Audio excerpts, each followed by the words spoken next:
Commander Thorell stood alone in the wreckage of his once proud flagship, the Varus Ultor, its broken hull drifting silently through the debris cloud where an entire fleet used to exist. Shards of scorched armor floated past the viewport like embers from a dying fire. His limbs were numb, not from pain but from disbelief. They had the numbers, they had the power, and yet somehow they had lost everything. How? Only 3 standard days earlier, the Varn Dominion had launched what was believed to be the final blow in a century of slow conquest.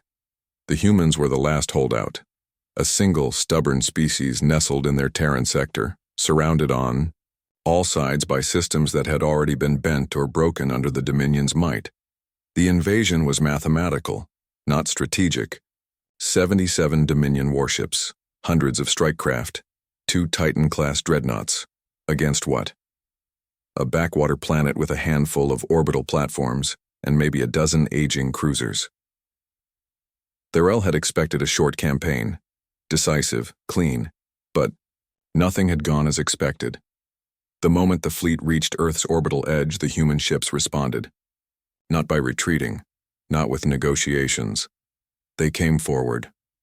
Fast, faster than their propulsion system should have allowed. The Silver Horizon, a human cruiser barely half the size of the Dominion's destroyers, cut straight through their formation, using gravity-warp torpedoes no Dominion scanners had even recognized. The Galawind, another Relic-class vessel, disabled an entire wing of interceptors with a single radiant pulse, an electromagnetic burst so precise it avoided all friendly frequencies. The Dominion lost 9 ships in the first hour. Thorell dismissed. It is luck. Then Earth's sky lit up. At first, the commander believed it to be a desperate planetary shield overloading. But no, those lights were not shields. They were weapons, hundreds of them. Dormant for decades, hidden beneath oceans, buried under ice caps, masked by mineral interference. They awoke in unison, and they aimed upward. The ground fired back, and the sky fell apart. Dreadnoughts were torn in half by lasers as wide as mountain ranges. Carriers caught in energy nets were held in place while kinetic rounds slammed through their armor. The Dominion's communication grid collapsed under cyber infiltration faster than their AI could reboot.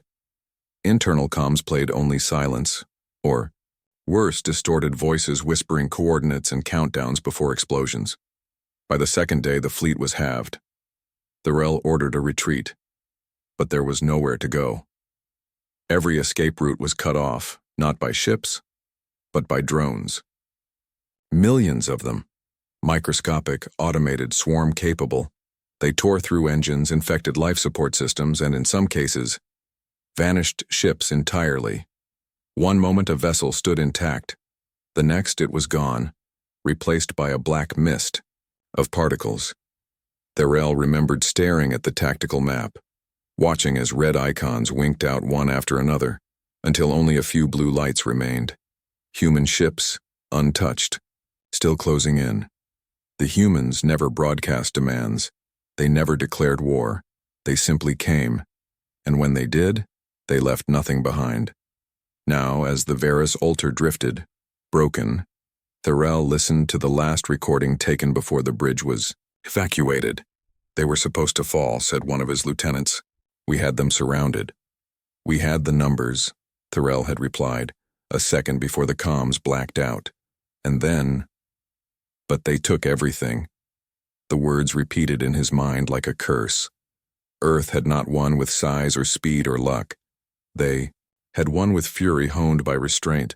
For generations, humanity had participated in the galactic stage with humility. They traded generously, assisted quietly, and asked for little. Other empires called them courteous, cooperative, compliant. No one saw what they hid beneath their calm. Loss. They had tasted too much of it, on their own world, across their colonies, in forgotten outposts where no help came. And so, in silence, they prepared. The Dominion had assumed the humans were scattered. They didn't realize that Earth had spent the last 50 years building deep, not wide.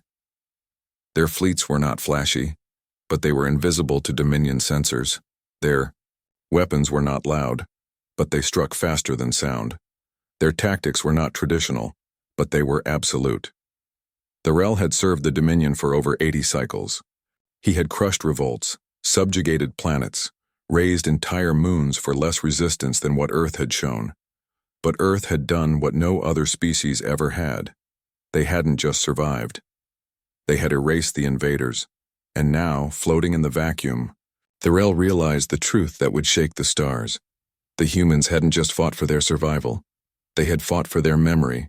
They wanted the Dominion to remember what happened when you pushed a quiet people too far, to remember what burned in the heart of Earth after every fallen colony, every unanswered cry for help, every treaty ignored, and to remember what silence becomes when patience runs out. As escape pods carried the few surviving officers to nearby neutral zones, a final signal lit up across what remained of the Dominion's long-range net. It was brief. One sentence, pulsing from every human vessel in perfect harmony. Do not return.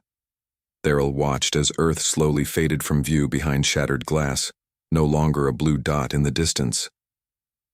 Now, it was a warning. One, written in wreckage, and whispered across every corner of the galaxy.